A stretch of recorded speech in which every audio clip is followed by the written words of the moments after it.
September, Monday. I've heard that athletes are born with special genes that make them good at sports. Well, whatever those genes are, I guess I was born without them. Mom's always saying that everyone who's part of a team has an important role to play. But when it comes to sports, it seems like my job is to make everybody else look good. Like in volleyball, when the other team spikes the ball off my head to score a point. Thwack! Ugh. At this point in my life, I'm pretty sure I'm not going to grow up to become a professional athlete. So I'm officially announcing my retirement. The crazy thing is, I used to actually like sports, but that was back in preschool when sports were still fun. The first sport I ever played was soccer. I didn't know the rules, but neither did any of the other kids. So most of the time, it was just pure chaos on the field. Oh, come on. Ow. It's me. Gotcha. Wherever the ball went, we all chased after it.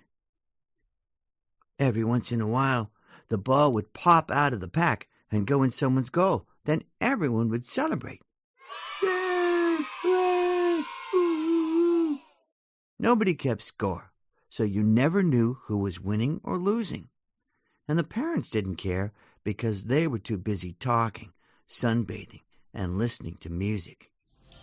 Oh, yeah, you beast. The referees were middle school kids, and they didn't really pay attention to the game either because they were too busy on their phones.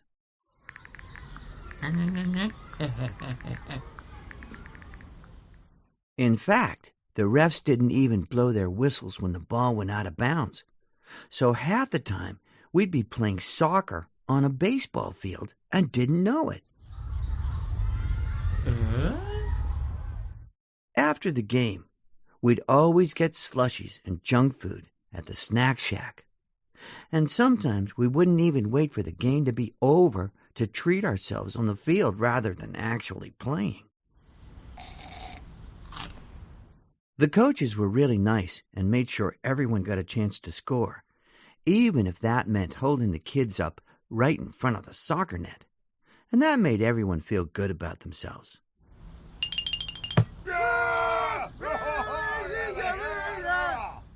Back then, I was sure I was going to grow up to be a professional soccer player. I even kept my rookie card in mint condition in case it turned out to be worth something one day. Craig Heffley. But when we got to kindergarten, everything changed. The refs started using their whistles, and they didn't let us do the kinds of things we got away with the year before, like running with the ball in our hands or pushing kids out of the way. That season, the refs blew their whistles almost every time I touched the ball, so when I was in the game, I'd stand in the corner of the field and pray the ball didn't roll to me. It's not like I was getting a lot of playing time in kindergarten anyway. The coach only put in the kids who were good, and the rest of us sat on the bench. Mom told me the reason the coach wasn't playing me was because I was his secret weapon, and he was saving me for a big moment. But I didn't understand that Mom was just trying to make me feel better about myself. So whenever the coach did put me in the game, I'd go out there thinking I was hot stuff. Even the snack shack wasn't fun that year. Some parents complained that they were selling too much junk food, so they replaced the slushies and other sugary treats with healthy options like granola and avocados. Ugh. But the slushie sales from the snack shack paid for the field upkeep. So that year, the Parks Department could only afford to mow the grass once every 3 weeks, so the ball kept getting stuck in the weeds, which really slowed the games down.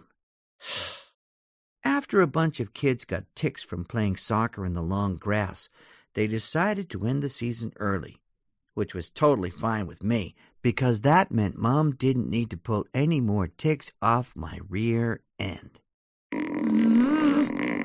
Yow! Ow! I feel bad that I've never been good at sports because I think Dad was hoping I'd be a star athlete. Whenever he'd go to the library, he'd always come home with a stack of sports books. I'm sure there are kids who are into those types of stories, but that was never me.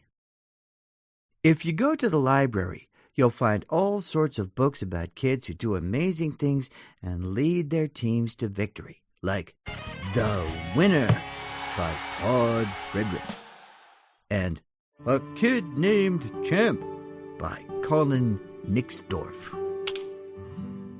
But I never had any experiences like that, and I'll bet there are lots of kids out there just like me.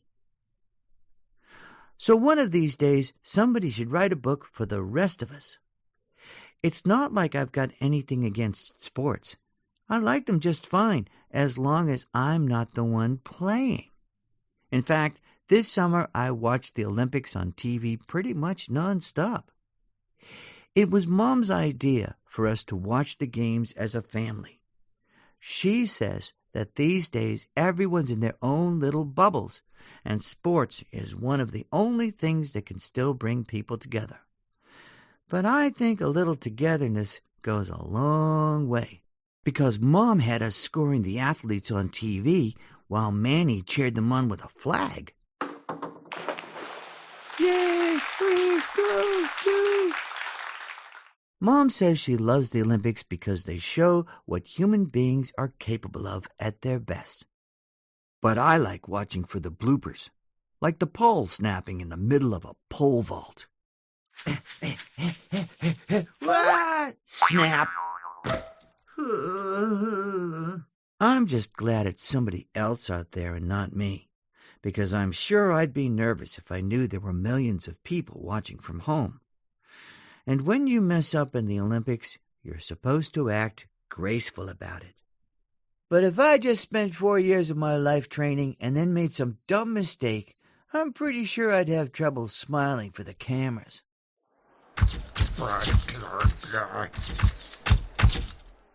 That's why I do one of those sports where you're part of a team, like the 4-man bobsled. Mind if I squeeze in with you fellas? Because then, when you screw up, it's harder for people to tell. In fact, if I was in the Olympics, I'd be in one of those events where a horse was involved. Because then, if something goes wrong, at least you'd have someone to blame. Tell us, Greg, what happened? Things were going great until Thunderbolt here screwed up. But now that I think about it, that's probably the reason why horses sometimes act out and kick their riders.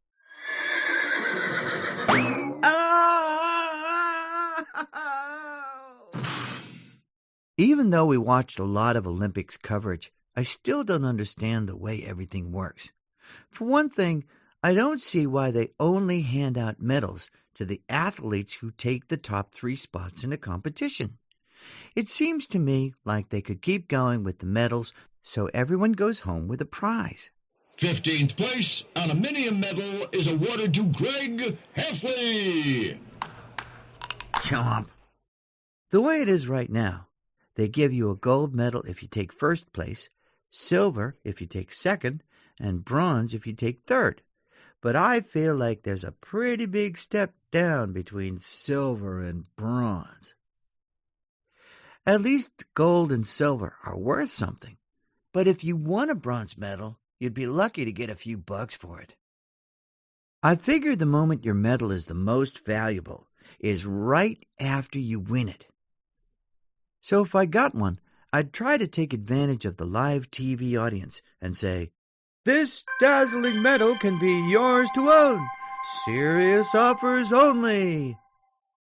During the medal ceremony, they have the top 3 athletes stand on a podium, and then they play the gold medalists' national anthem and make the other 2 athletes stand there and listen.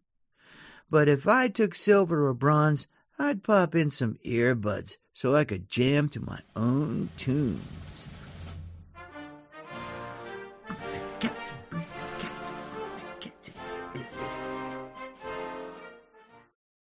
One of Mom's favorite things about the Olympics is when they tell the life stories of the athletes who are competing. Some of the stories are really inspiring because a lot of these athletes had to overcome tough challenges to get where they are. But if I ever made it to the Olympics, my story wouldn't be all that inspirational because the announcers would just say that my parents made me play sports. Mom keeps telling me that one day I could be an Olympian, and I should start my Olympic journey now. But I'm pretty sure it's already too late for me. For most sports, you have to start playing really young if you want to be any good. So even if I got serious, I'm sure I'd be competing with kids who are half my age.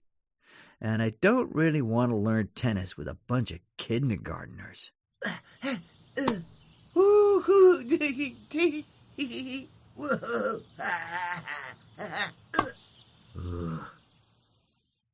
I've heard that in some countries they identify kids with potential super early, and then they send them off to these elite academies to train around the clock. I really don't think there's any hope for me of becoming an Olympian, but my brother Manny is only in preschool, so maybe he's still got a shot. I'm not an expert on this stuff or anything, but from what I've seen, the kid looks like he's got potential. I've seen him use the broom to pole vault over the trash can. Da-ding, da-ding, da-ding, da-ding. Ooh. To be honest, I wouldn't mind if Mom and Dad shipped Manny off to one of those sports academies, because that would be one less person I'd have to share a bathroom with.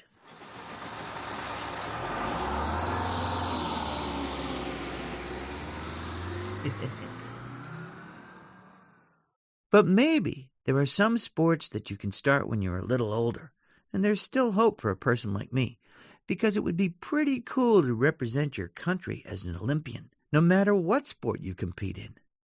I'd even wave the ribbon in rhythmic gymnastics. La la la, la la la, woo. And if I won a gold medal, you can bet I'd never take it off, even at funerals. So sorry. When you win a gold medal, you're set for life. And even when your Olympic career is over, you can still make a fortune doing appearances and signing stuff.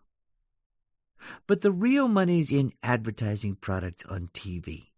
And I'd say yes to everything as long as the money was good. Sports stick, deodorant. No chalky residue. The best thing about being an athlete is that you can retire young.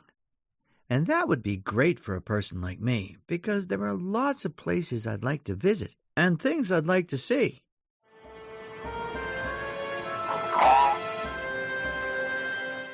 So I'm not going to give up on sports just yet, because who knows? When I'm at the top of the high dive, I could be a person everyone looks up to.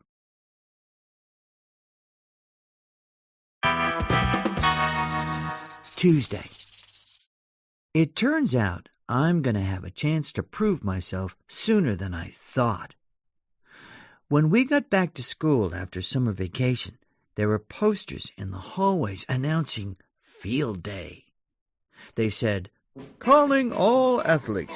Field Day is almost here. Next Wednesday at 1:30 p.m. They have Field Day at my middle school every 4 years, and the last time they held it was when my brother Roderick was my age. I remember him getting excited about the competition because the winning homeroom got free ice cream at lunch. Well, this year they've raised the stakes. If your homeroom wins the competition, your class gets a day off from school. So that has everyone motivated to win. Every day, kids are sack racing, sprinting, and hurdling recycling bins in the hallway.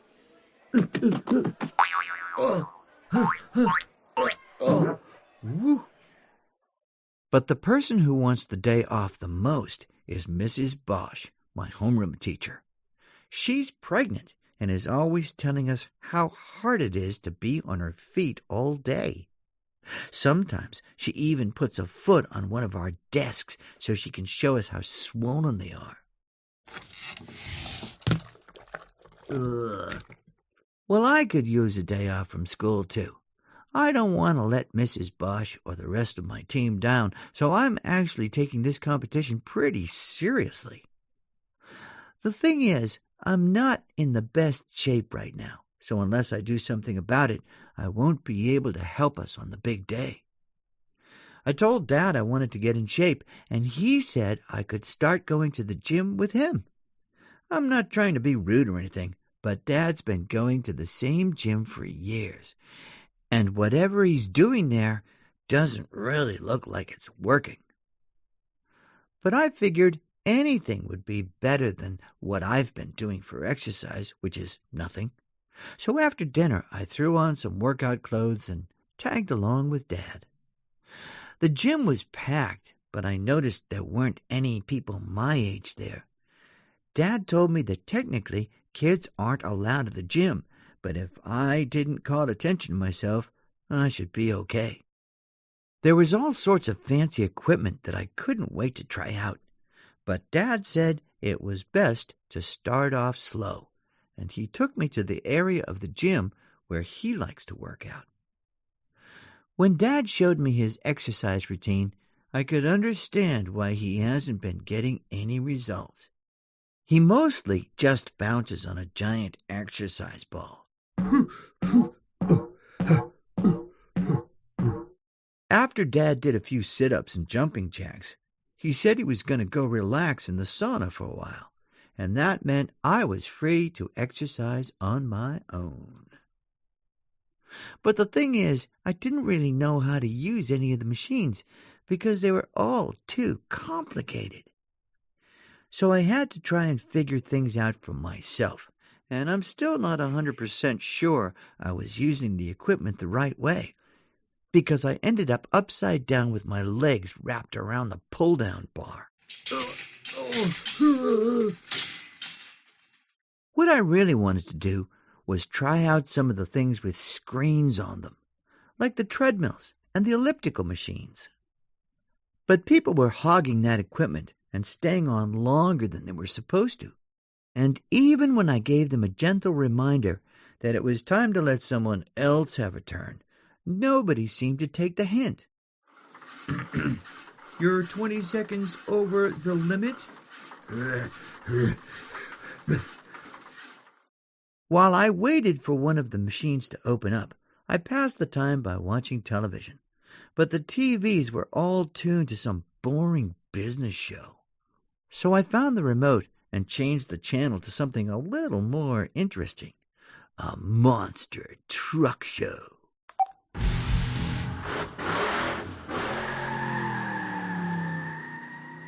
I guess everyone doesn't have the same taste in entertainment as me, because some lady got off the treadmill to change the channel. But as soon as she stepped off the machine, I jumped at my chance and took her treadmill.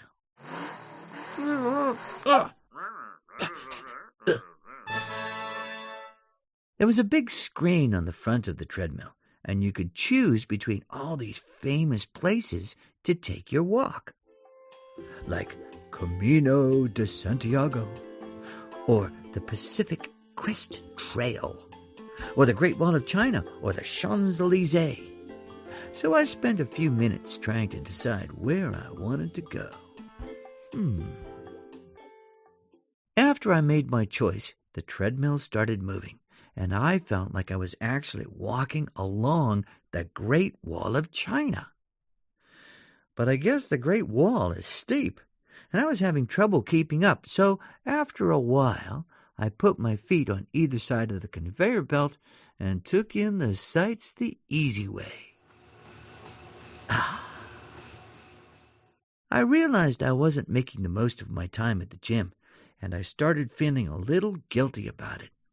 But I didn't know what I should do next because I was running out of options. That's when I heard some weird noises coming from the other room, and I went to investigate.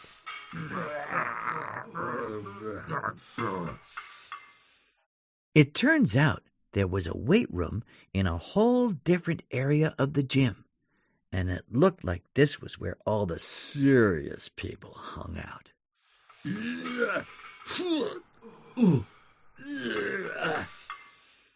I wanted to look like these guys, but I didn't know how to get started. And when I went around asking for advice, I found that nobody was in the mood for chit-chat. So, how much weight is actually on this thing? He fell over. After a while, I realized the people in there weren't interested in helping a beginner like me, so I was on my own. And the first thing I had to decide was which muscles to start working on. I figured I should probably focus on my arms and chest, because those are the muscles that make you look like you're in shape. So I decided to start with a few bicep curls and go from there. But I didn't want to overdo it, because at lunch yesterday, Albert Sandy told us about this bodybuilder who blew out a bicep, and I sure didn't want that happening to me. It turns out I didn't need to stress about it, because I couldn't even get any of the dumbbells off the rack.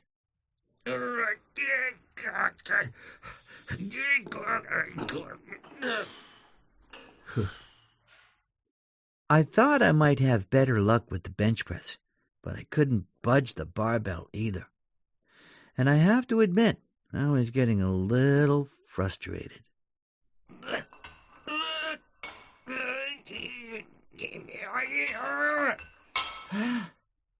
By now, people were staring at me, and I didn't want to look like I didn't know what I was doing, so I started taking the weights off the barbell to make it a little lighter.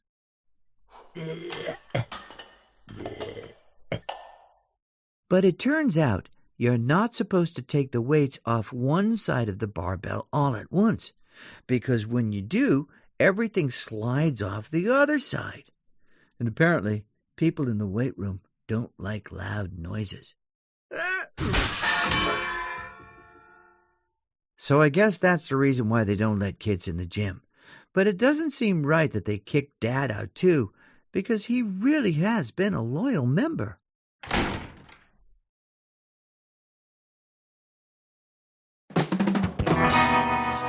Thursday. Mom said that when it comes to getting in shape, exercise is only half the picture. She said nutrition is just as important, and she'd be happy to teach me a few things about eating right if I really wanted to learn. I didn't feel like getting a lecture about food, but I jumped at the chance to go with her to the grocery store, and that's because I wanted to help pick out the food we'd have in the pantry. Whenever Manny goes to the store with Mom, he picks the things he wants, and that's why we have all this random stuff in our cabinets, like ham chews, or silver fox adult diapers, or quail eggs, family-sized, or perfect shade at-home hair coloring kit, or lard. No offense to Mom or anything, but she's terrible at picking out snacks.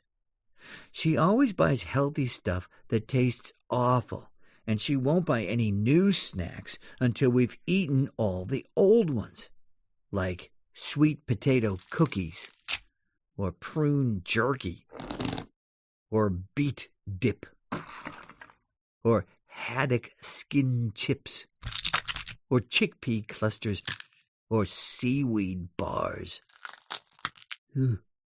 So lately, I've been having my best friend Rowley over for tasting parties to help me clear some space in the cabinets.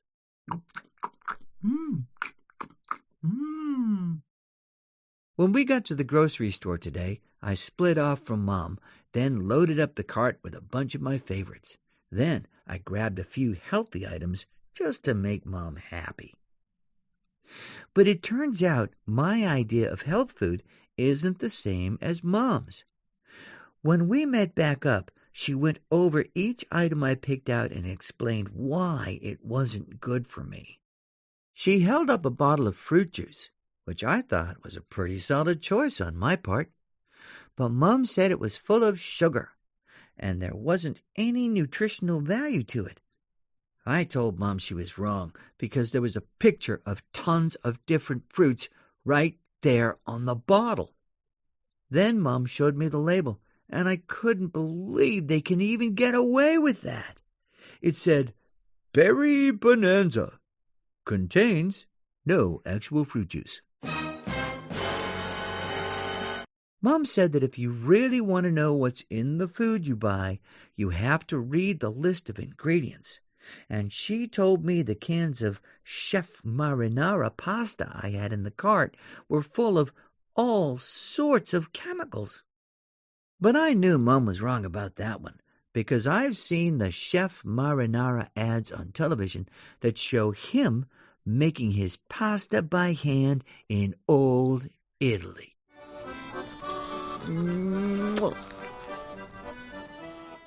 Mom showed me the small print on the back of the can, which said the food was made in a factory in Detroit.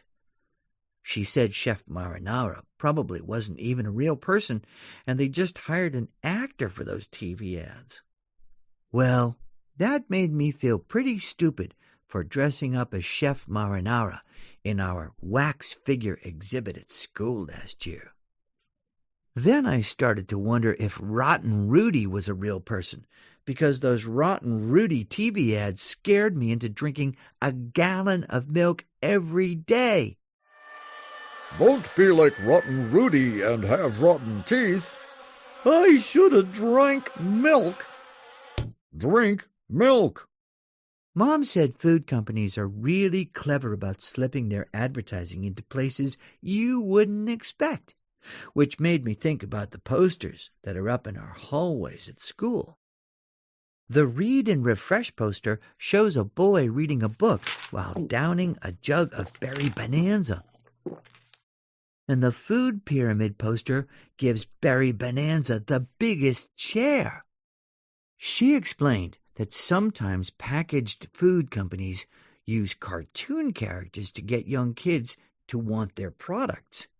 And I think she's right, because before we left the house today, Manny was watching an episode of The Murples, where Munchy Murple was chowing down on a bowl of Rock Candy Crunch cereal. And guess what Manny was eating while he watched? Rock Candy Crunch.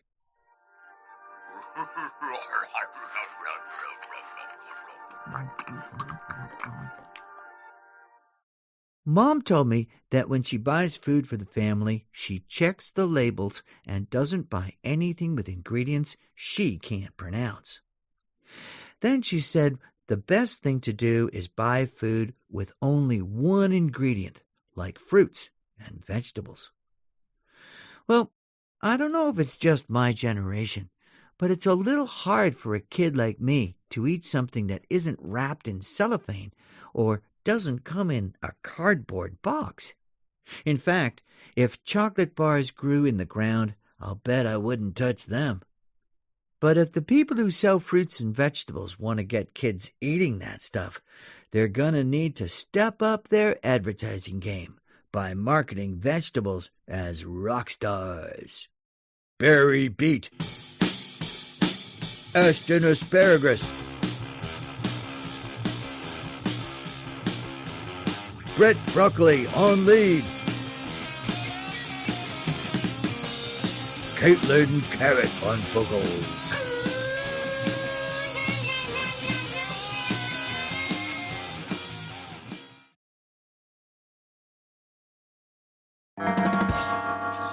Tuesday. Field day is tomorrow, and things have really started to heat up at school. Mrs. Bosch has been making everyone in our homeroom get to class a half hour early so we have extra time to put together our strategy. And she's been getting paranoid about what the other classrooms are doing to prepare. So today, she sent Ladavian Mills up to the ceiling so he could spy on Mr. Drew's homeroom next door. But it turns out that ceiling tiles aren't strong enough to hold a person's weight, and he kind of fell through the roof. The homeroom Mrs. Bosch is most worried about is Mrs. Epstein's, because she's got a bunch of athletes in her class. And one of the kids is Jesse Range, who stayed back in 8th grade twice, just so he could compete in field day one more time. But the team I'm most nervous about is Mr. Ray's class, because that's the morning detention homeroom, and on field day, I'm sure those guys are going to play dirty. To make matters worse, we found out we're going to be competing with grown-ups in this thing. The janitors went to Vice Principal Roy and said they wanted to put together their own team because they deserve a day off just as much as us students. I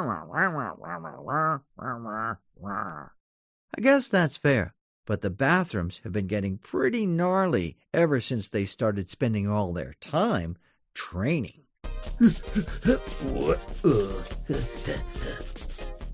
And now the lunch ladies are getting in on the act, so the cafeteria has basically turned into a gymnasium. Catch it! Through here! The homeroom teachers are getting pretty spooked, so they've started trading kids to improve their team's chances. Mr. Esper sent the fastest girl in our school, Ava Hollis, to Mrs. Joy's class, and he got Thomas Sheff, who's apparently a specialist in the sponge toss. All this trading has got Mrs. Bosch thinking about making some moves of her own. She even gave me the job of scouting kids from some of the other homerooms to see who we should recruit for our team. That's why it stung when Mrs. Bosch traded me and 2 other kids for Jesse Range and threw in a pack of dry erase markers to close the deal.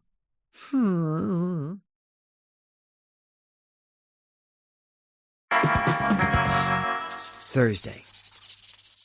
Yesterday was field day at school, and it started off with some controversy. Before the first bell, Mr. Ray gave Jesse Range detention just so he could steal Jesse for his team. So that meant Mr. Ray's team was totally stacked, and the rest of us didn't stand a chance. Before field day kicked off, Mrs. Epstein gathered our team on the playground to go over strategy and make some last-minute adjustments. But I still couldn't figure out why she wanted me and those other 2 kids instead of Jesse Range. I was only signed up for one event, which was the 3-legged race. My partner was Madison Burke, who's about a foot taller than me, which made things kind of awkward. But when the race started, I finally understood Mrs. Epstein's strategy. She didn't trade for me because I'm fast.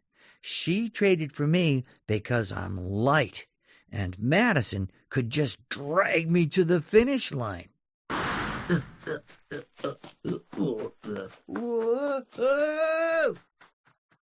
Me and Madison took first place, and our team was off to a good start.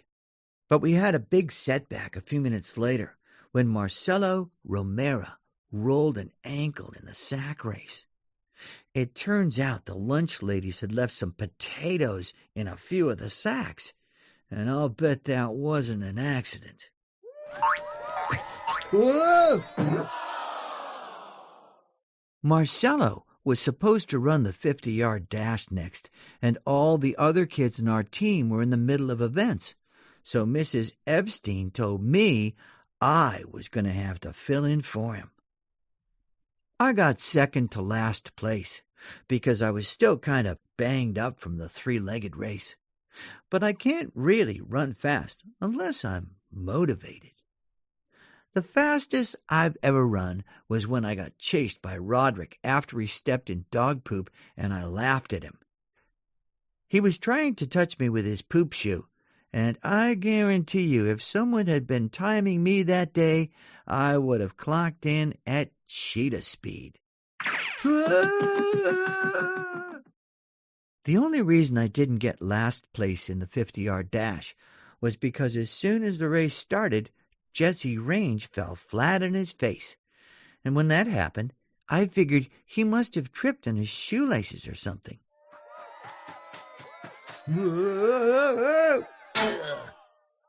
But it turns out he got paid to take a dive, and no one would have found out if Vice Principal Roy hadn't caught him red-handed after the race, accepting his payment behind the school.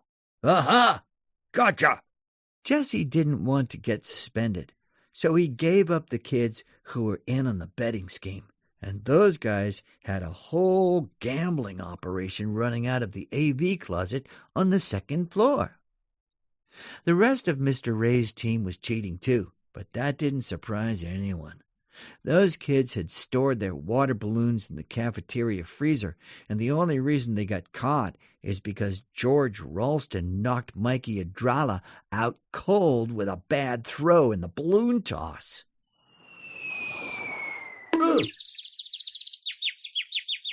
Mrs. Bosch's team won beanbag bingo, and that put them ahead in the standings for a while. But then Mr. Chow's team had back-to-back victories in the water bucket relay and the sponge toss, so then they took the lead. The janitor's team started moving up in the rankings, and they probably would have taken the top spot if Mr. Washington's arms hadn't given out during the wheelbarrow race. The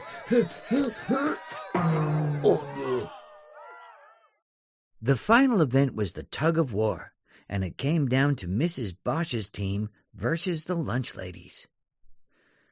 I thought Mrs. Bosch's team was going to win for sure, but the lunch ladies outlasted them thanks to a solid job of anchoring by Mrs. Frawley, who sat at the end with the rope tied around her waist. When we got back to our classrooms after the competition, we were all bummed that the cafeteria ladies were the ones to win the day off from school. And we were nervous because we heard the janitors were going to have to fill in for them during lunch. Today's special is Meat Surprise. Blech. But I guess the school knew it was going to be an ugly scene, so right before the last bell rang, Vice Principal Roy made an announcement that everyone would be getting Friday off. Yay! Hooray! Right.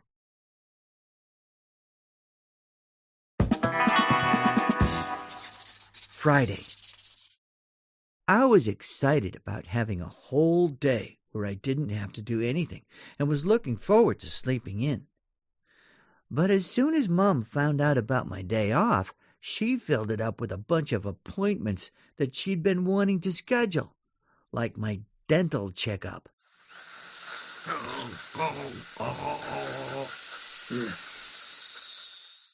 I was in a bad mood all day, but Mom was really chatty. She wanted to know about field day and if I had fun, so I told her the truth, which was that it totally stunk. Mom said the reason I never had a good experience with sports is because I've never been part of a team. But I told her I was on a team for field day, and I've been on a bunch of other sports teams too. So I figured maybe she just blocked out those memories. Like the time I got 32 strikes in t-ball, or when I fell off the starting block at a swim meet, or when I was too scared of being the goalie in ice hockey and couldn't block any shots. Ugh, I definitely wish I could block out those memories. But Mom said what she's talking about is being part of a real team, where everyone has your back. She said some of her happiest times as a kid were when she played sports in middle school. Go, Huskies! Mom said that what's great about being part of a team is that you learn how to work together, and you can use those skills for the rest of your life, especially in your job. That sounds a little corny to me, but I guess I don't really know how grown-ups act when they're at work. Maybe they cheer, "Go team!" every time someone uses the paper shredder. Hooray! Go team! Yeah, all right. Mom said she wants me to give team sports one more shot, and if it doesn't work out, she won't bug me about it anymore. So I told her I'd think it over, but really, I'm just hoping she forgets in a day or two. I don't understand why people get so wrapped up in sports, because it seems to me there are more important things in life. If you can throw a baseball at 100 miles per hour, you'll make millions of dollars, and kids will have your poster on their wall.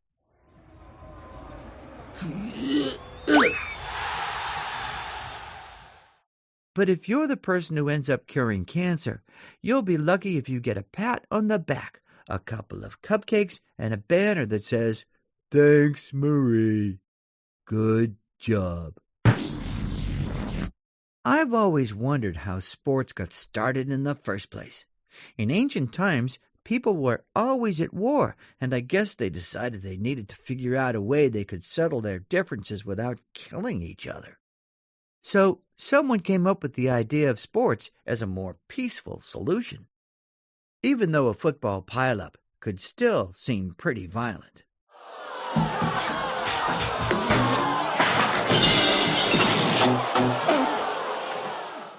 But over time, sports evolved, and nowadays you've got team mascots and cheerleaders and professional athletes. I've only been to one professional sports match in my life, and that was when my dad took me into the city to watch a football game. To be honest, I don't remember much about the game itself, but I do remember everything else about that day. Dad didn't want to spend money to park near the stadium, so we ended up about a mile away in a muddy lot. He broke out his portable grill, and we cooked burgers, which was actually kind of fun.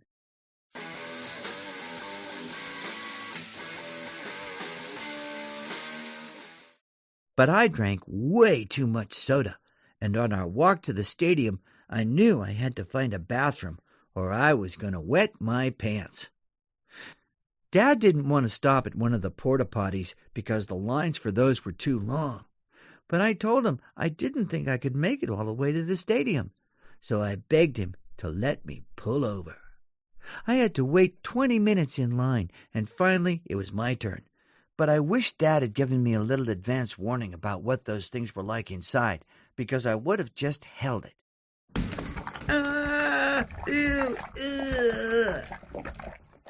It was a smart move making that pit stop, though, because when we got to the stadium, there was another long line for security, and we missed the whole first quarter of the game waiting to get in. When we finally got inside and found our seats, there were some guys sitting in them, and it took forever to sort that out. I don't know why they even bothered to have seats, because no one was sitting in them anyway. And most of the people in our section were too big for somebody my height to see around.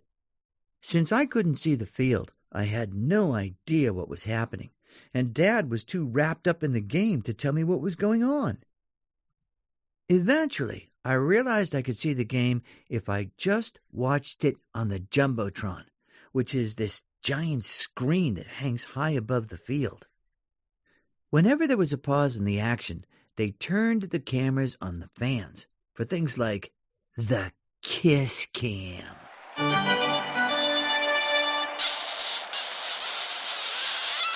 Gross. They had this thing called Fan of the Game, where you could win a prize by acting crazy when they put you up on the screen. And some people were really going for it. Like the guy who wrote, "Pick me," on his stomach so he could make it onto the Jumbotron. I knew there was no chance of me winning Fan of the Game if I was behind a bunch of people. So, during a timeout, I stepped into the aisle and really hammed it up, snapping and dancing for the cameras.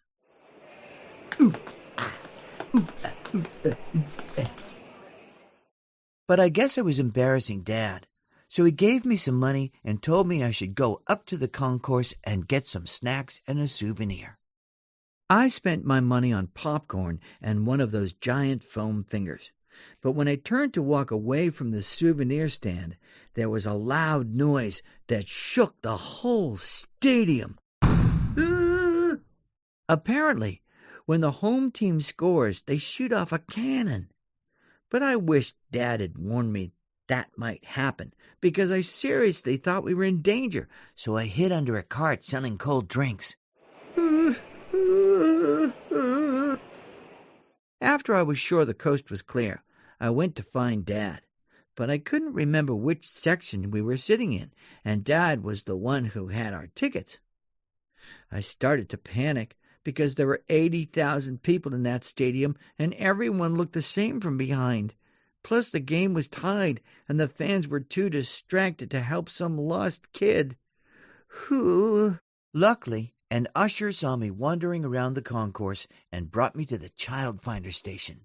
They asked me a few questions about who I was and where I last saw my father, but by then I was so shook up and crying I could barely even remember my own name. The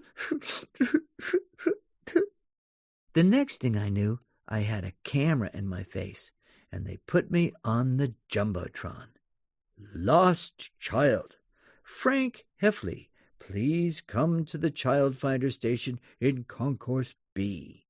Then I realized this was my chance to win fan of the game, so I made the most of my opportunity, dancing and waving my giant foam finger. Oot, oot, oot, oot, oot. The good news was that our team won in the last second. The bad news was that Dad didn't get to see it because he had to come and get me. And believe it or not, I did win fan of the game, and we got 2 free tickets to the next match. But I don't remember going to another game after that, so I think Dad must have taken Roderick. What really stuck with me about that day was how they tried to keep things entertaining for the fans. And I think our church could learn a few lessons from the professional sports experience. First of all, when they introduce the priest and altar servers, they should dim the lights and play some loud music, because that would get everyone hyped. And now, all the way from St. Mary's Seminary in Baltimore. Another thing they could do is have a mascot to make the service more fun for little kids, like Churchy the lion. I'm Churchy. Give me 5. Sometimes you need to break things up to keep people energized, so they could put in a halftime show, and there's all sorts of crazy stuff you could do for entertainment. I think a puppy circus would be a big hit.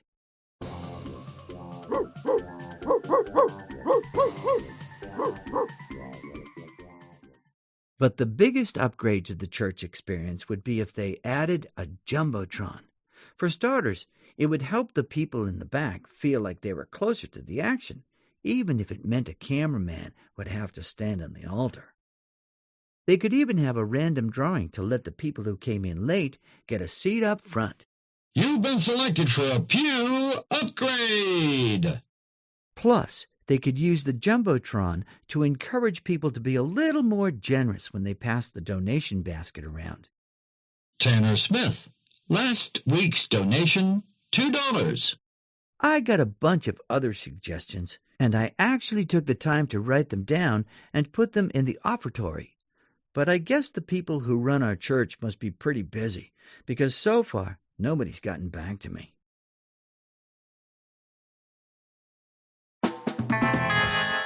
October, Tuesday. I was really hoping Mom would just forget about making me join a team, but she's been pressuring me every single day. I tried to tell her that in 20 years, regular sports will be replaced by esports, and athletes won't even have to leave their couches to compete. But I guess she's too old to get excited about what things are going to be like in the future. They'll be able to just play games on their couch while eating pizza and chips and still win gold. One of the reasons I haven't decided on what sport to play is because I'm not really that good at anything. I've been racking my brain trying to remember a time when I did something athletic to help figure out which sport is right for me. And all I can think of was the time at lunch when I landed a balled-up napkin in Justin White's empty milk glass. When I made that shot, the whole cafeteria went nuts. And I'm pretty sure it's the biggest athletic achievement of my life. Some people were even saying they should put a plaque in the spot where I threw the napkin so future students would know about it. It would say, "From this spot, Greg Heffley tossed a napkin into a glass on a moving tray from a distance of 25 feet. For the rest of the year, kids tried to recreate my shot by tossing balled-up napkins into my milk glass, and that turned the lunch period into a nightmare.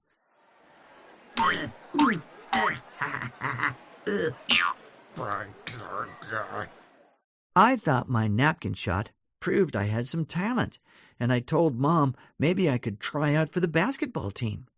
Well, that got her all excited because she said she played basketball when she was my age, and her team was really good. Then she said maybe basketball skills run in our family. Mom said her team made it all the way to the state finals one year, but when I asked her what happened in the championship game, she said it wasn't important. Mom said what mattered was that I'd be a part of a team. Then she went to her computer to figure out how to sign me up to play.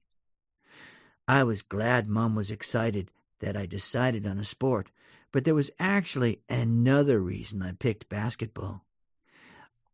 I heard some kids talking about tryouts at school today, and there are only 2 teams from my whole grade, with 10 players on each one. And if you don't make a team, you get cut. I'm sure there will be a lot of kids trying out next week, so I don't stand a chance of making it. And once it's over, I can finally get Mom off my back with this sports stuff.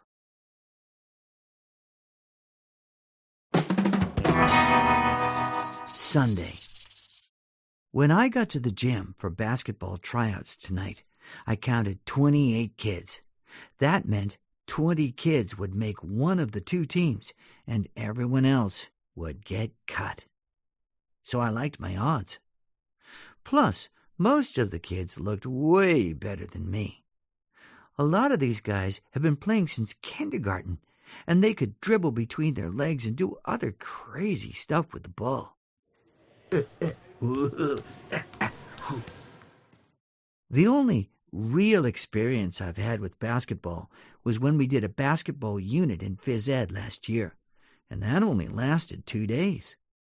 On top of that, the school's only basketball was deflated, and the phys ed teacher couldn't find the needle that went with the pump, so we had to use balloons instead.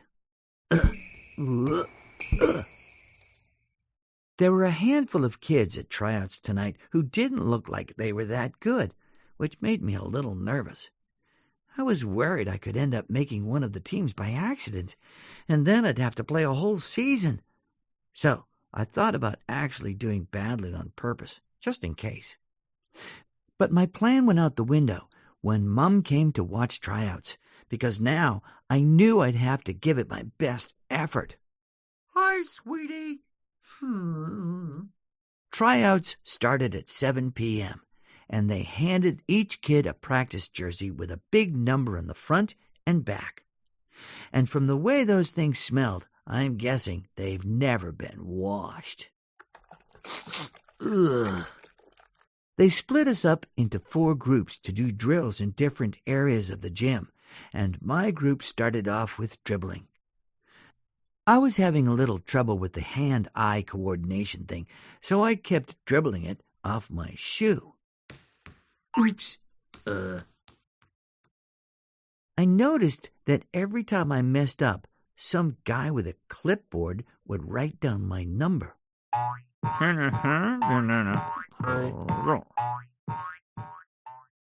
So I tried to stay behind the guys with the clipboards, and the other kids who stunk started copying me. Every once in a while, I'd dribble 5 or 6 times in a row, and of course, no one was watching then. But Mom made sure to let the guys with the clipboards know when I was doing well. She'd shout out stuff like, "Number 8 hasn't dribbled off his shoe in a while." After we dribbled with our right hands for a few minutes, the guy in charge of our group said it was time to switch to our left hands. I thought he was joking, and I actually laughed. But I probably shouldn't have, because that just made him write down my number. I guess some people can do things with both hands, but not me. In fact, my left hand is practically useless. One time I sprained my right wrist, and I had to take a test at school using my left hand.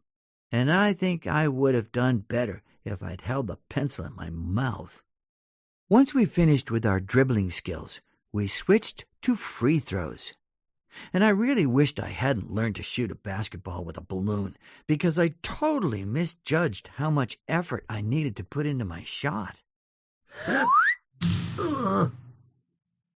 I think Mom could see I wasn't doing so great, so whenever one of the evaluators got near her, she'd snitch on the other kids who were struggling. "Number 3 just threw it over the backboard." But it's not like Mom was the only parent helping their own kid. Some of the evaluators had kids who were trying out tonight. When an evaluator high-fived his son, I had to wonder how fair the scoring really was. By the end of the night, it was pretty obvious who was going to make the team and who wasn't. But I guess they needed to decide which kid was going to get the final spot, because they made the bottom 9 kids duke it out in a scrimmage. And all I can say is it wasn't pretty.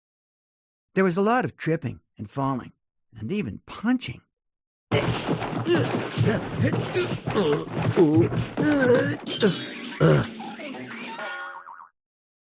Once that was over, they collected our jerseys. The guy running tryouts told everyone that if we made a team, our parents would get an email by tomorrow night. But after that experience, I'm not exactly holding my breath.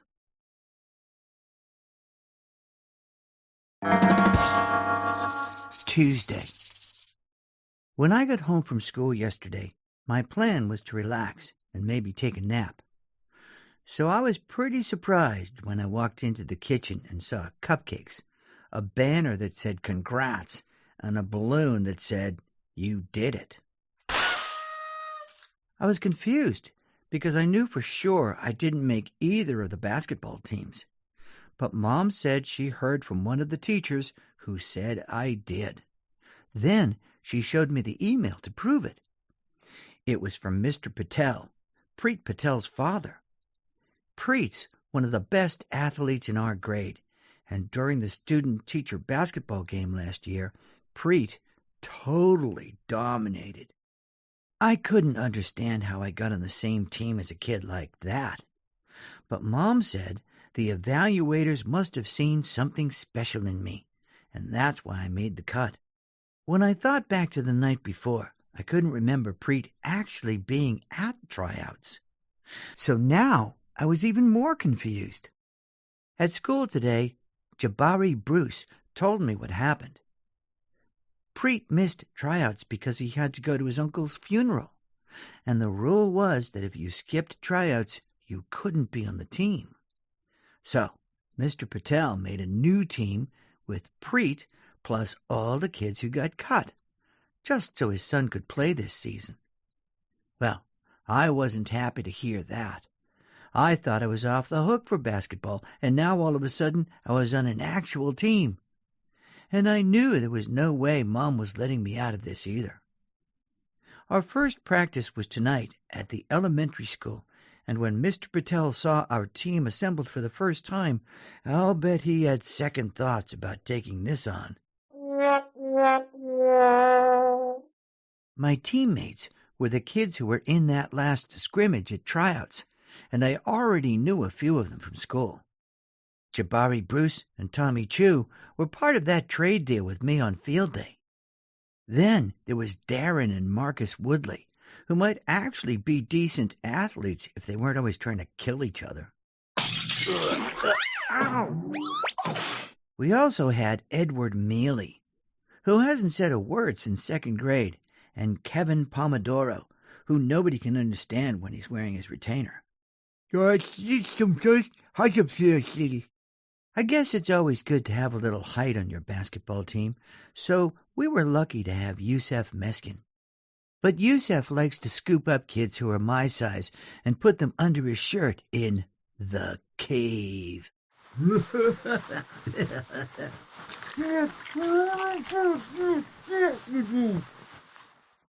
It's also good to have a little toughness, and that's where Ruby Bird comes in. And the reason she's on a boys' team is because she bit the leg of one of the evaluators at the girls' tryouts for writing her number down. Anyway, I wouldn't have blamed Preet or his dad for walking out as soon as they got a good look at us. But Mr. Patel gathered the team around him so he could give a speech. Mr. Patel said that we might not have the most talented team, but we were going to outwork everyone else in the league. And he said we were going to learn to play the right way, starting tonight. I figured that if this was the guy who taught Preet how to play, maybe he could teach the rest of us too. Tommy Chu raised his hand and asked how come we were meeting in the elementary school cafetorium instead of the gym. Mr. Patel explained that the two other teams booked all the gym time for the season, so we were going to have to make do with the leftovers. I didn't understand how we were supposed to play basketball when we didn't have a hoop, but Mr. Patel said that we were going to start with the fundamentals and work up to shooting later on. We did some dribbling drills and then moved on to passing, but with all the tables set up in the cafetorium, there wasn't a lot of room to move around. So half of us had to go in the stage, which was set up with a cardboard train and bushes for a kindergarten play. Even though we were trying our hardest, Mr. Patel was getting frustrated we weren't picking things up more quickly. And every time one of us made a mistake, he'd make us run wind sprints to the other side of the cafetorium. But that just made us tired, so we made even more mistakes. And after a while, everyone except Preet was running sprints.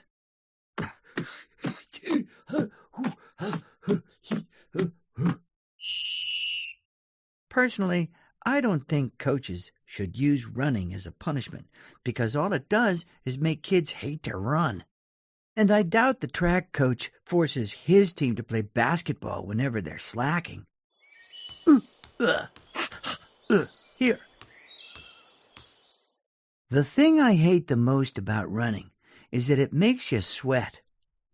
My theory about sweat is that it's your body's way of telling you you're working too hard and you need to take it easy. But when I shared my thoughts with Mr. Patel, he just made me run more wind sprints. When I got in the car after practice, Mom wanted to hear all about it. I told her how our team was basically just Preet and a bunch of scrubs, so we weren't going to be any good this season. But Mom said I'd probably get a lot of playing time on this team, which got me worried. Every kid dreams about hitting the big shot to win the game for their team. But there's a flip side, and that's being the person who blows it. And with the team down by 1 point, the clock is running down. It's Heffley. Greg Heffley makes the shot, and he misses. There's a guy in my town named Anthony Grow, and 20 years ago he missed a kick on an empty net and lost the game against Slacksville, who's our town's biggest rival. The whole school, the whole town are pinning their hopes on Bill. He dribbles up the field and he shoots wide and misses. And now he can't go anywhere without people reminding him about it, especially at restaurants where people will throw food at him. Oh. If I was Anthony, I'd just move to Slacksville, because there he's a hero. There's even a giant poster of his famous missed kick at the Slacksville pub. Yeah. I made the mistake of telling Mom how I was worried about messing up like Anthony Grow, and she told me a story that made me feel even more nervous about things. Mom had been the backup point guard on her middle school basketball team, and in the championship game, the regular point guard got hurt. So with the score tied in the fourth quarter, Mom had to go in and take her place. Mom said she actually did pretty well, but with the clock winding down, she got double-teamed. So she had to heave the ball up at the buzzer, and her shot came up short.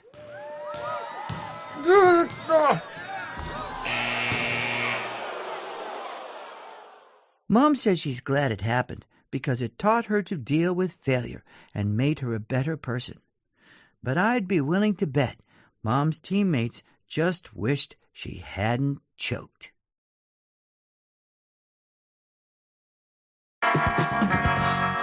Thursday.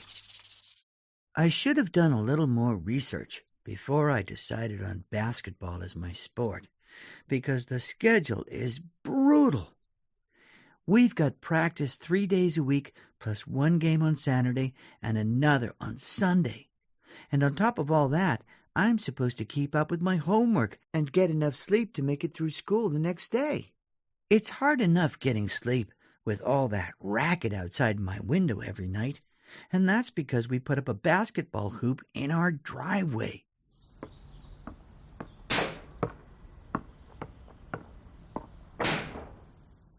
When I made the basketball team, Mom went out and bought a backboard and hoop for above the garage. I guess she was hoping I could put up extra shots on the nights I didn't have practice. But I haven't taken a single shot on that thing, because the second it went up, the teenagers in our neighborhood swooped in.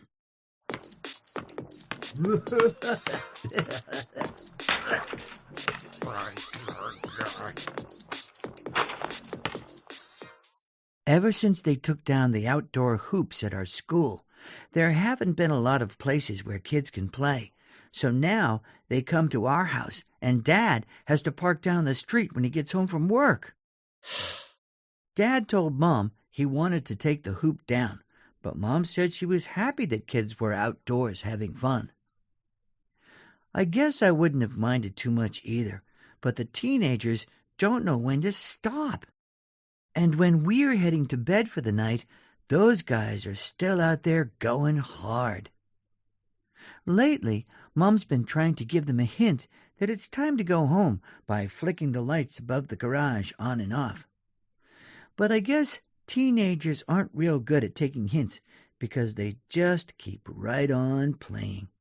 So a few nights ago, Mom turned the lights off when it got dark outside.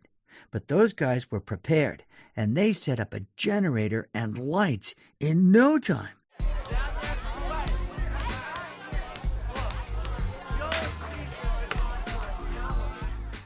Last night, Dad reached his breaking point and called the cops, who were at the house 10 minutes later. I thought that would be the end of it, but it turns out cops like basketball too. Hey! We've kind of given up on trying to stop people from using the hoop, but I guarantee you that the first time there's nobody out there, we're taking that thing down. Another reason I've been so tired lately is because our practices have been starting at 9:30 p.m. We've been using the elementary school gym, but we have to wait until the other two teams are done with their practices before we can start ours. On our first night at the gym, Mr. Patel forgot his bag of basketballs and had to go home to get it. And while he was gone, Darren Woodley noticed the phys ed closet was open, so he went inside. There was all sorts of fun equipment in there, like pogo sticks and hula hoops, even a giant parachute. It had been a long time since any of us had played with that stuff, and all of a sudden, we were like little kids again. Woohoo! Whoa! We even made up a whole new game that used those four-wheeled scooters and some giant plastic bowling pins to push one another into the pins to try to knock them all down. And it was actually way more fun than basketball.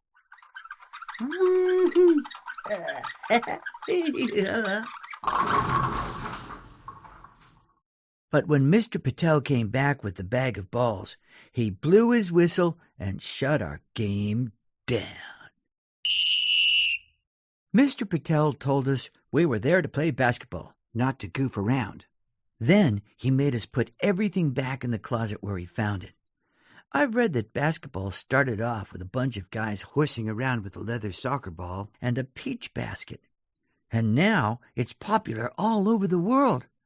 But if their coach had been anything like Mr. Patel, it probably never would have happened. And I'll bet Mr. Patel is going to feel pretty dumb when the sport we invented goes pro. We'll call it roller bowling. World Championships, France versus Japan. Once we finished putting all the equipment back in the closet, Mr. Patel lined us up at the foul line to practice free throws. And even after he showed us the right way to shoot, most of us couldn't get the hang of it. After missing a bunch of times in a row, I was getting pretty frustrated, so I shot the ball backward just for kicks. And believe it or not, it went in.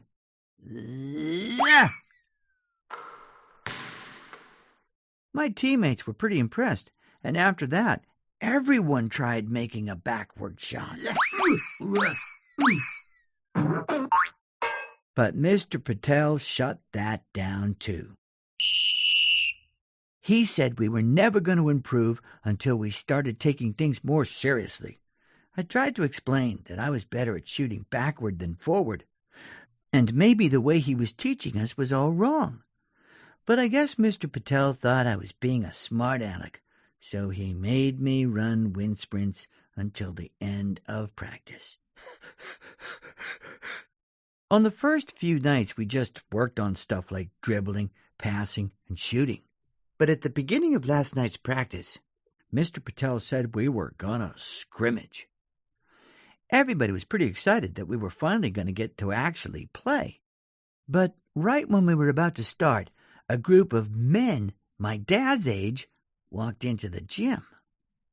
One of the guys walked up to Mr. Patel and said we were going to have to get off the court because the men's league had the gym booked at 9:30 every Wednesday night.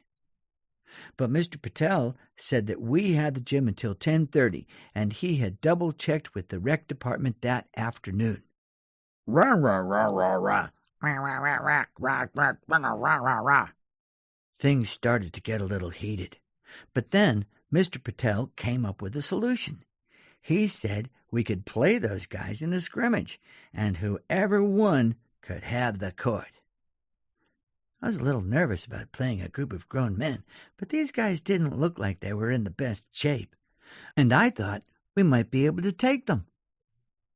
It took a long time for the men's league to warm up. I thought they were getting cold feet and were just stalling, doing all of their weird stretches.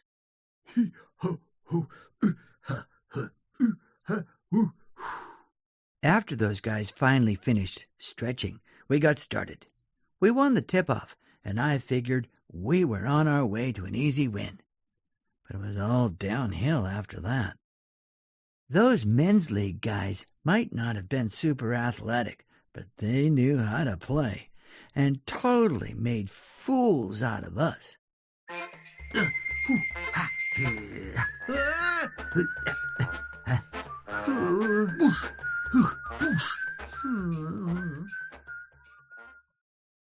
whole time, they never stopped talking, and I hate to admit it, but they were really getting inside our heads. It was all corny stuff that only grown-ups would say, like, You reach, I teach. I'm breaking ankles out here. I'm coming back. but it really worked, and the more they talked, the more we struggled. The person who was getting the most frustrated was Preet, and I could tell he really wanted to stick it to these guys. But they had figured out that Preet was our only good player, and whenever he'd get the ball, they were all over him. At one point, Preet stole the ball and sprinted to the other end of the court for what should have been an easy layup. I think Preet wanted to make a statement because he decided to dunk it. We were all pretty excited to see Preet throw it down, but I guess he needs to grow a few more inches before he's ready for that.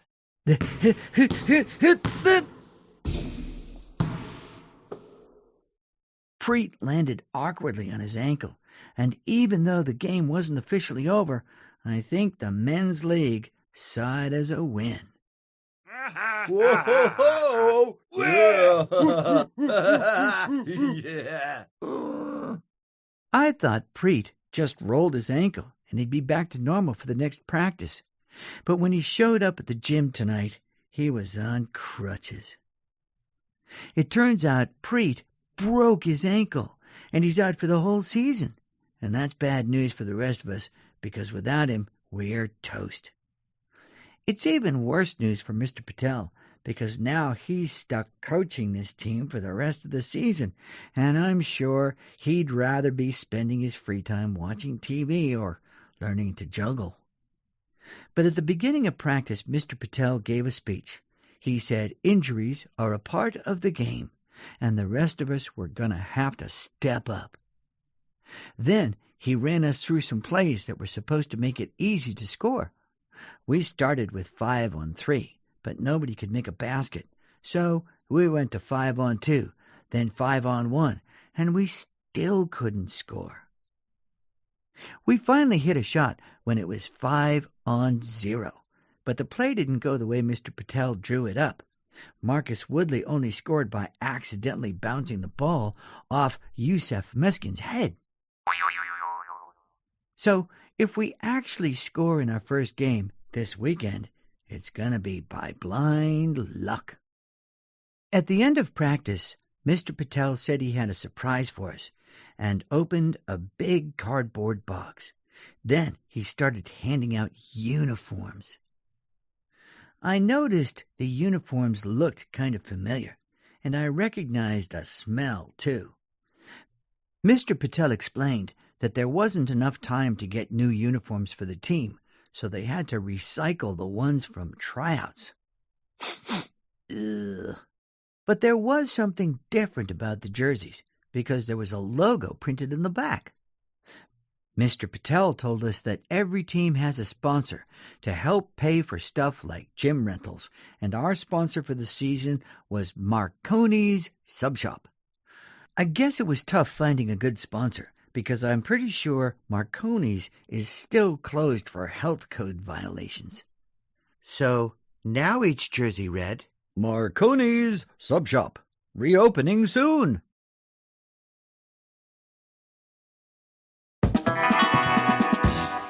Saturday. Today was our first game of the season, and it was at the elementary school gym. Coach Patel asked everyone to get there a half hour early so we could go over the plan and warm up.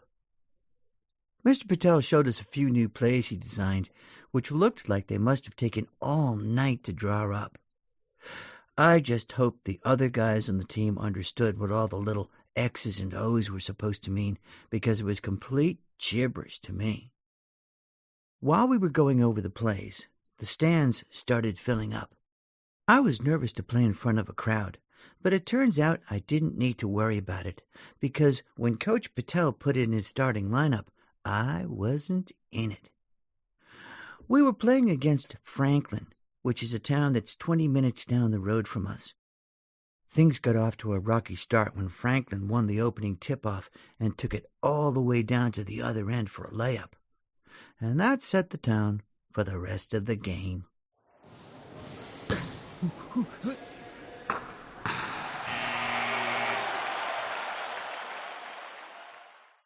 Kevin Pomodoro was our point guard because he's the only kid on our team who can dribble while looking up. But Kevin was basically playing one-handed because every time he needed to yell out one of Coach Patel's plays, he'd have to take his retainer out so people could understand him. Otherwise, Blue 6 sounded like Blue 6, Blue 6. Eventually, the Franklin players caught on, and whenever Kevin would call a play, they'd go for the steal. Our team was trying its best to follow Coach Patel's new plays, but I don't think anyone knew who was an X and who was an O, so it was just pure confusion out there. Ow! Coach Patel started yelling at the kids on the bench like what was happening out there was our fault, and I just acted like I was ashamed because it seemed like that's what he was looking for.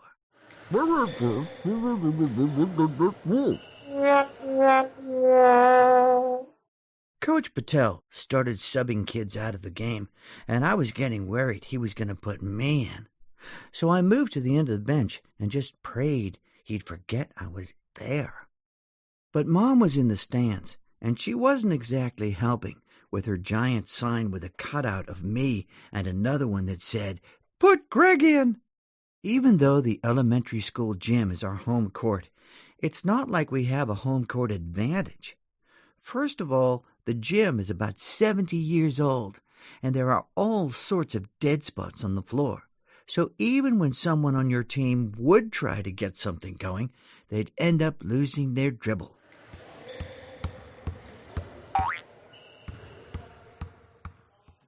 Plus, there's bubble gum and other crud caked on the floor. And on a fast break, Jabari Bruce actually lost a shoe running down the court.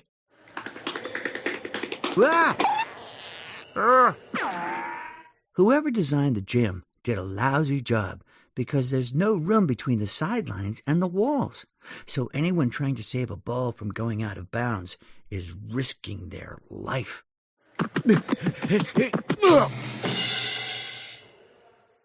On top of that, the doors to the restrooms are close to the baseline, and in the first quarter, there was a line for the ladies' room that stretched onto the court.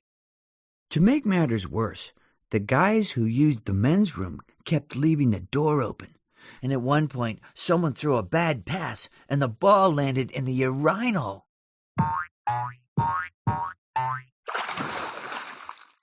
One of the refs washed the ball off in the sink and then dried it with some paper towels. I don't know what they pay those guys, but whatever it is, it's not enough. Ugh. Believe it or not, my team managed to score a handful of buckets, but when the buzzer went off, the score was 38-6. I was just glad that Coach Patel didn't put me in, because if he had, I guarantee we would have lost by even more. I've played enough sports to know that when the game's over, you're supposed to shake hands with the other team and say it was a good game. So that's exactly what I did. But I wished someone had told me we were only at halftime, because maybe then I wouldn't have made such a fool of myself. Good game, huh? Good game, huh? Good game, huh? Coach Patel told us to meet in the locker room so we could get ready for the second half. But the elementary school didn't have a locker room, so we had to settle for the men's bathroom. And unfortunately, it was occupied by a man changing his baby's diaper. So we didn't even have it all to ourselves. But that didn't stop Coach Patel from launching into his halftime speech as soon as he stepped in the room. I was a little bummed out that Coach was making us listen to a speech at halftime, Because if you ask me, I think halftime should be a vacation from the game. But Coach Patel started by going over everything we were doing wrong and all the adjustments we needed to make in the second half if we wanted to win. Then he told us a story about this group of Scottish warriors from a long time ago. He said they were surrounded by their enemies and were totally outnumbered, but they won the battle by sticking together and fighting with everything they had. He said if we followed the game plan, maybe we could get a victory too. And I have to admit, it was a pretty good speech, because by the time we left that bathroom, we were ready to go to war.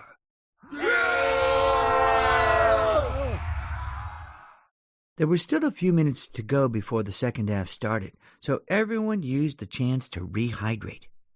The Woodleys were responsible for supplying the drinks for the first game, so we all helped ourselves to bottles of water from the cooler. But I guess the Woodleys never cleaned out their cooler from summer vacation, because there were some leftover hot dogs and sandwiches in there too. Glug, glug, glug, glug, glug, glug. There were even a half-filled bottle of ketchup and a full bottle of mustard in the cooler, but Yusuf and Ruby weren't too choosy about their refreshments. Glug, glug, glug, glug, glug, glug. I guess they figured they'd take every bit of fuel they could get. Coach kept Yusuf in for the whole first half, and he was so sweaty that he had to wring out his jersey. But I wished he hadn't wrung it out into the cooler, because there were still some bottles of water in there.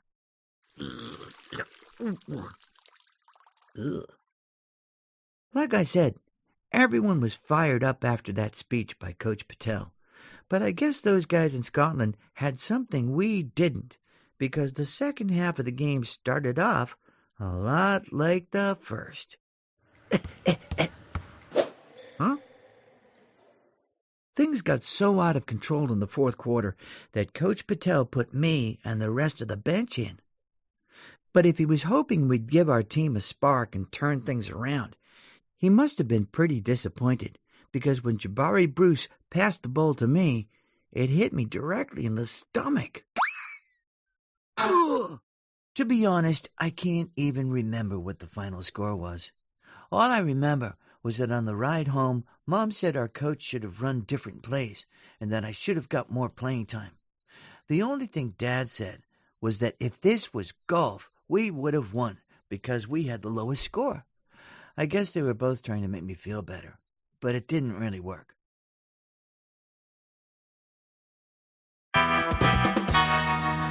Sunday. Mom's always saying how sports brings people together, but I think she might actually be wrong about that. Because in my experience, sports just tears us apart. The people in my town don't like the surrounding towns because they always beat us in sports. But the town we hate the most is Slacksville, because those guys always destroy us. It's been going on like this since before I was born, and whenever an old-timer in my town mentions Slacksville, they always spit. I reckon I gotta go into Slacksville to get my vacuum cleaner fixed. Yep. My town's issues with Slacksville go a lot deeper than sports, though.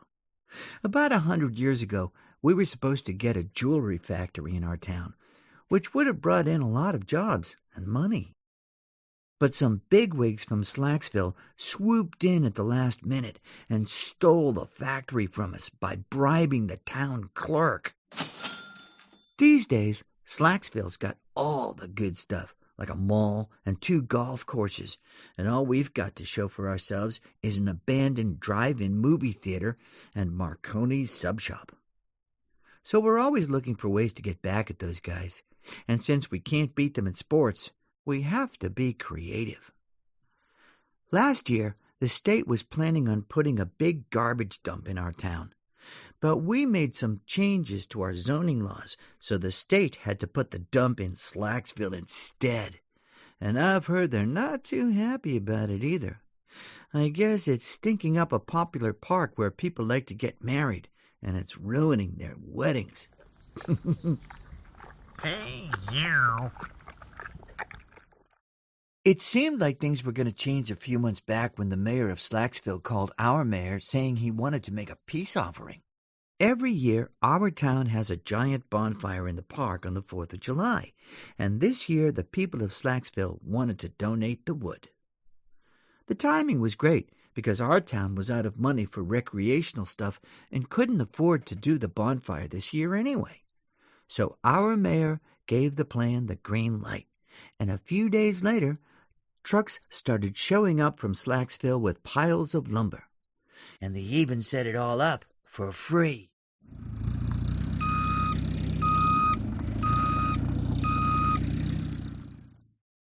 But right before we lit the fire on the 4th of July, our health inspector came by the town park and said the wood from Slacksville was chemically treated, so we couldn't burn it because it would release dangerous fumes into the air. Ugh. The next day, our mayor called the mayor of Slacksville and told him he'd have to send someone to haul the wood away. But I guess their mayor already knew the wood was full of chemicals and thought the whole thing was pretty hilarious.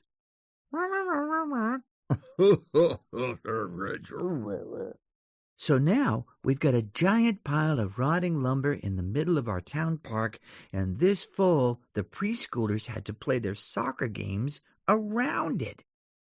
But their soccer season got cut short when a bunch of animals moved into the woodpile, and everyone agreed it was too dangerous for kids to keep playing near it. So I guess Slacksville has the last laugh, at least for now. The reason I'm bringing this stuff up is because today was our first away game, and of course it was in Slacksville. I got a queasy feeling when we drove past the sign because I hadn't been there in years. The sign said, "Welcome to Slacksville, Jewelry Town." Our game was at Slacksville High, and their gym was way better than ours. The court looked brand new, and I didn't see a single piece of gum on the floor.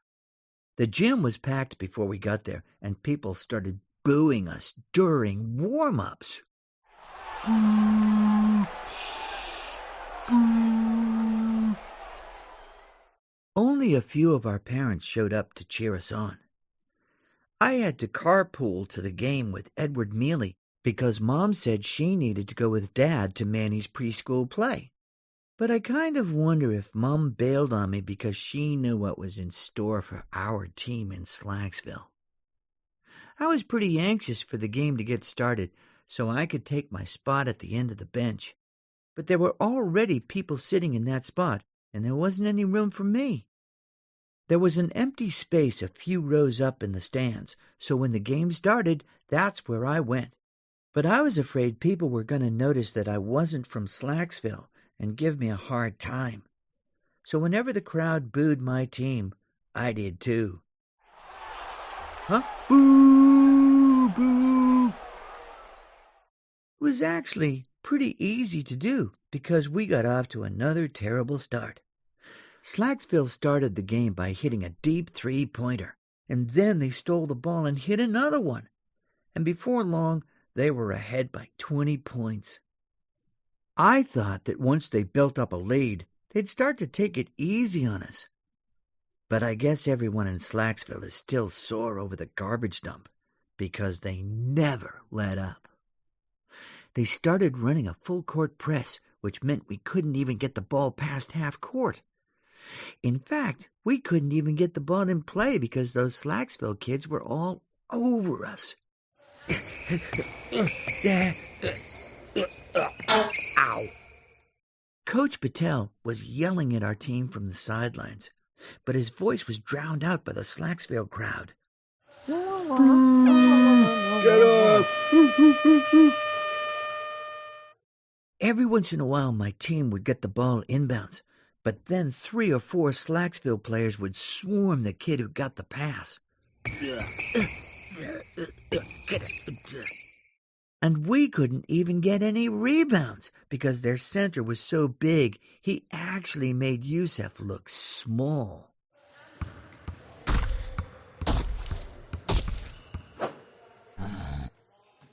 By halftime, the score was 52-0, and I was hoping the refs would use the mercy rule and end the game. But I guess they don't do that kind of thing in basketball. I'm pretty sure the people who run the Slacksville gym turned up the heat in the visitors' locker room just to make us uncomfortable, because it was like a sauna in there.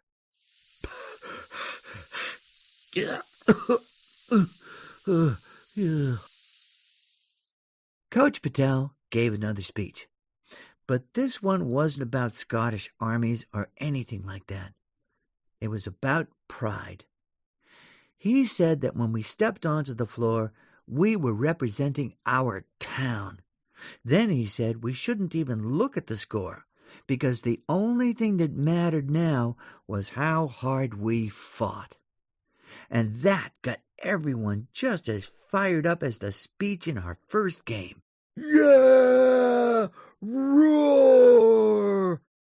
But a few kids on my team took Coach Patel too literally, because when the second half started, our team was ready to fight for real. Yusef got things started by throwing an elbow. Then Ruby Bird took down Slacksville's center.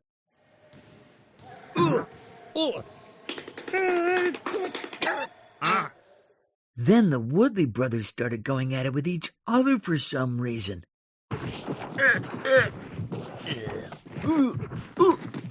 But the refs had bigger problems to deal with. Kevin Pomodoro's mother and one of the Slacksville moms started arguing in the stands. And the next thing you know, they were throwing haymakers. Ow! The refs went into the bleachers to break it up, so I decided to make myself some room on the bench because it was a lot safer there. But I wished I had stayed where I was, because when Ruby and Yusef got ejected for fighting, the coach put me in the game along with Tommy Chu. The Slacksville coach pulled his starter to give them a rest, and he put in his bench players too. Coach Patel told our team to run one of the plays he taught us at practice, and believe it or not, the play actually worked when Jabari Bruce bounced the ball off Tommy Chu's head.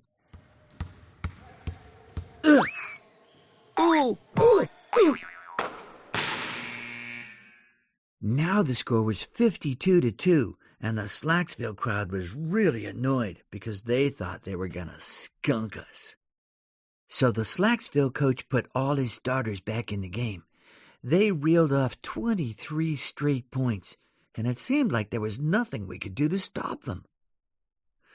I didn't understand any of Coach Patel's plays, so I just ran up and down the court and tried to look like I knew what I was doing. But then Kevin got double-teamed, and he threw the ball to me.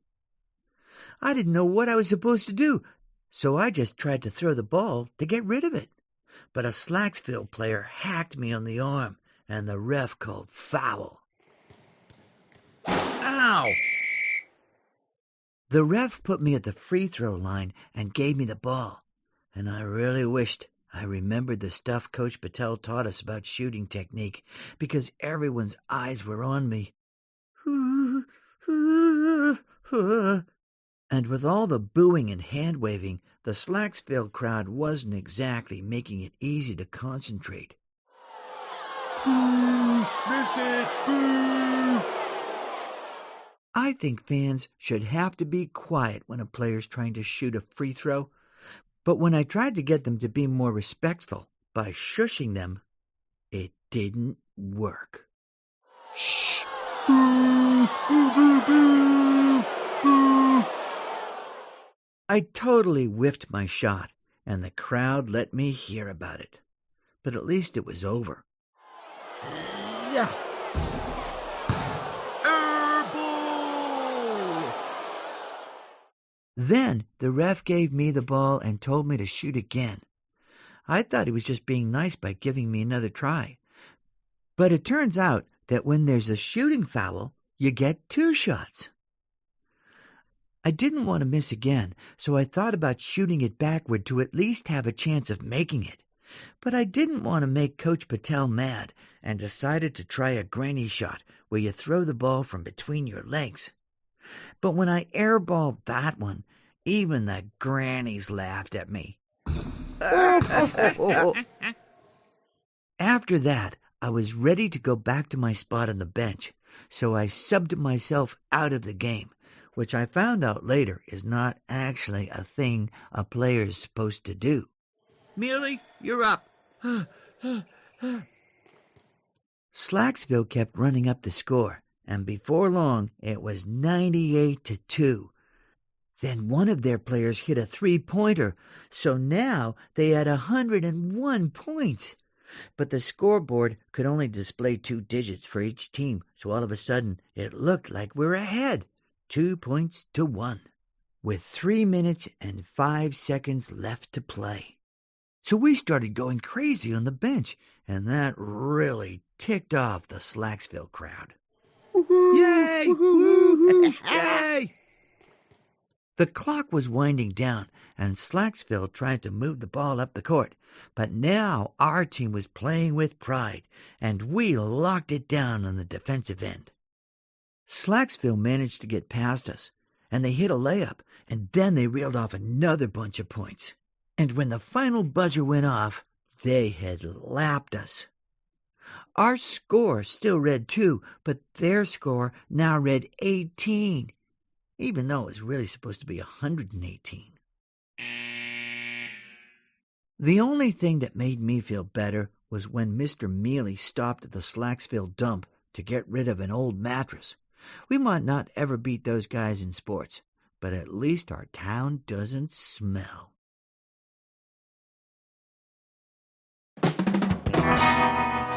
November, Tuesday. I wish I could say that after Slacksville, our team got better, and we won a few games during the season, but that's not what happened. In fact, things just got worse and worse as the season went on. After the Slacksville game, Mr. Marconi from Marconi's Sub Shop called Coach Patel and told him he didn't want to sponsor our team anymore. But by then, it was too late to change our uniforms, so we just used electrical tape to black out the logos.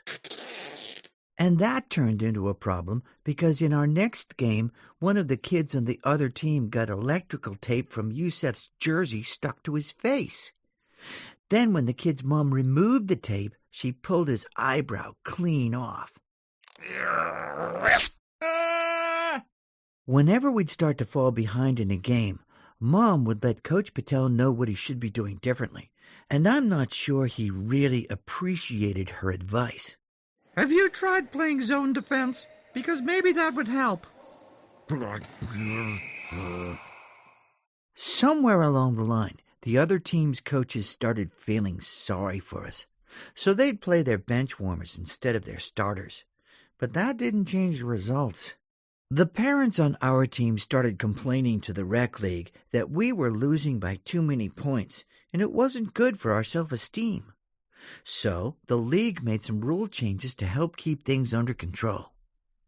The new rules said that if your team was ahead by 20 or more points, you had to pass 5 times before you took a shot. And that actually did keep the score down. But it was pretty humiliating when the kids on the other team counted their passes out loud. 2, 3. Then teams started trying to keep their scores down on their own, and they tried all sorts of things like only dribbling with their left hands and even closing their eyes when they shot. But the scores were still lopsided. So halfway through the season, the rec league did something a little more drastic to help us win. One weekend, they dropped us down a whole age group, and the week after that, they dropped us down another level. And there's nothing like having your butt handed to you by a bunch of elementary school kids to make you feel good about yourself. Even those little kids were forced to use the 5-pass rule. 1, 2. I only made 1 basket the entire season, but it was on the wrong hoop. And I guess Coach Patel wanted me to have my moment, so he didn't even say anything when I slid across the court on my knees to celebrate. Yay! By the end of the season, only Mom and a few other parents came to the games. And by then, even the refs weren't paying attention. They were doing things like talking on their phones and eating sandwiches. We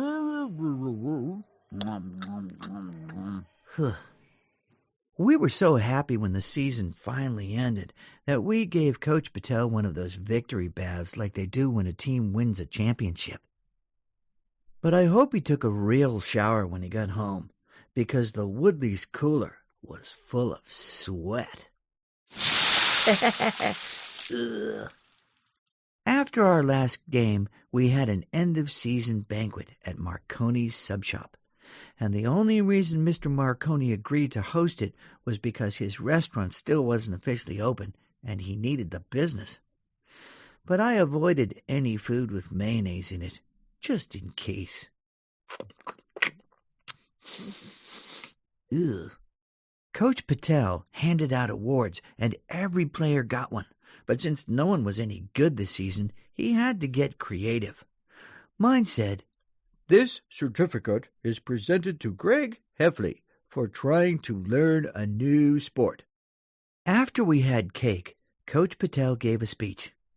He said that we might not have won any games, but he was proud of us for trying our hardest and never giving up. Then he said that even though there probably weren't any future professional athletes on our team, there were a lot of other exciting careers out there, like accounting and web design and puppetry. It wasn't as inspiring as some of the other speeches he gave during the season, but I guess they can't all be winners. I was just glad the season was finally over, because it meant I could go back to my regular life. And I'm pretty sure my teammates felt the same way. But the one person who couldn't let it go was Mom. Before Mr. Patel got in his car to leave, Mom told him about this state tournament for teams that hadn't won any games during the season. Then she showed him a flyer she'd printed out. It said, Tough season? Turn that frown upside down in the Second Chance Tournament, because there's a winner in everyone. I really wished Mom had asked me about this first, because the last thing I wanted was to play more basketball. But luckily, Mr. Patel felt the same way. Mr. Patel told Mom that our team was hopeless at basketball and he wasn't willing to put us through any more misery. And even though it sounded a little harsh, Mom didn't argue with him. A week later, Mom invited the whole team to our house. I thought this was one of those end-of-the-season parties where you have pizza and maybe watch a movie or something. But it was a whole other thing.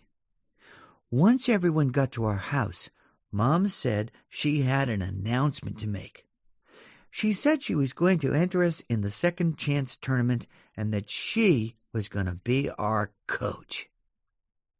Then she said we were going to enter the tournament as a whole new team for a fresh start, and she started handing out uniforms. Everyone got kind of excited because these uniforms looked expensive. The jerseys had blue and gold stitching, and each kid's last name was written on the back. There was no sponsor this time, so I'm guessing Mom paid for these out of her own pocket. On the front of each jersey was the picture of one of those sled dogs you see in Alaska, and Mom explained that our team was going to be the Huskies, just like her middle school basketball team. It was pretty obvious Mom was just trying to relive her glory days through us, but I didn't really care because, like I said, those uniforms were nice. Mom said that this time around we were going to be winners, and that sounded a whole lot better than being accountants and puppeteers.